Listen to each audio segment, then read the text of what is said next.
தென்னாடுடைய சிவனே போற்றி, எந்நாட்டவர்க்கும் இறைவா போற்றி. தொண்டை நாடு 32 பாடல் பெற்ற சிவஸ்தலங்கள். அந்த வரிசையிலே இந்த திருக்குறங்கனில் முட்டம் என்ற தலமானது 6வது வரிசையிலே வருகின்றது. இந்த தலத்திலே வாலி குரங்கு வடிவில் வந்து பூஜை பண்ணியிருக்கிறாரு.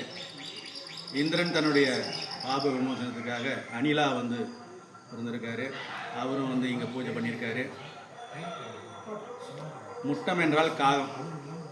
யமதர்மராஜா காகம் உருவில் வந்து இந்த இறைவனை வழிபட்டிருக்காரு. இவங்க 3 பேர் இங்கே பூஜை பண்ணதுனால தான் இந்த ஊருக்கு குரங்கனில் முட்டம் என்ற காரண பெயராக விளங்கி வருகிறது. திருஞான சம்பந்தர் இந்த தலத்திற்கு வந்து ஒரு பதிகம் பாடியிருக்கிறார். விழுநீர் மழுவாள் படை அண்ணல் விளங்கும் என்று தொடங்கும் அந்த பாடல் ஒரு பதிகம். இந்த கோயிலை சுற்றி காகமானது தன்னுடைய அலையினால் கீறி உண்டாக்கின குளம். இங்கே அது காக்கை தீர்த்தம் என்று வழங்கப்பட்டு வருகிறது. தலவிருட்சம் இழந்த மரம். அம்பாளுக்கு இறையார் வளையம்மை என்று பெயர்.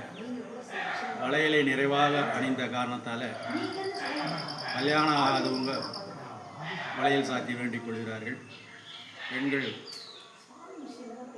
குழந்தை பேறு பெறுவதற்காகவும் சுகமாக பிரசவம் ஆகுவதற்கு நடைபெறுவதற்காகவும் இங்கே வந்து வளையலை சாற்றி அம்பாளுக்கு அர்ச்சனை செய்து வேண்டிக் கொள்கிறார்கள். அப்படிப்பட்ட இந்த திருத்தலமானது காஞ்சிபுரத்திலிருந்து வந்தவாசி செல்லும் வழியில் தூசி என்ற கிராமம், காஞ்சிபுரத்திலிருந்து 10 கிலோமீட்டரில் தூசி என்ற கிராமம், அந்த கிராமத்திலிருந்து 2 கிலோமீட்டர் கிழக்கே அமைந்திருக்கிறது.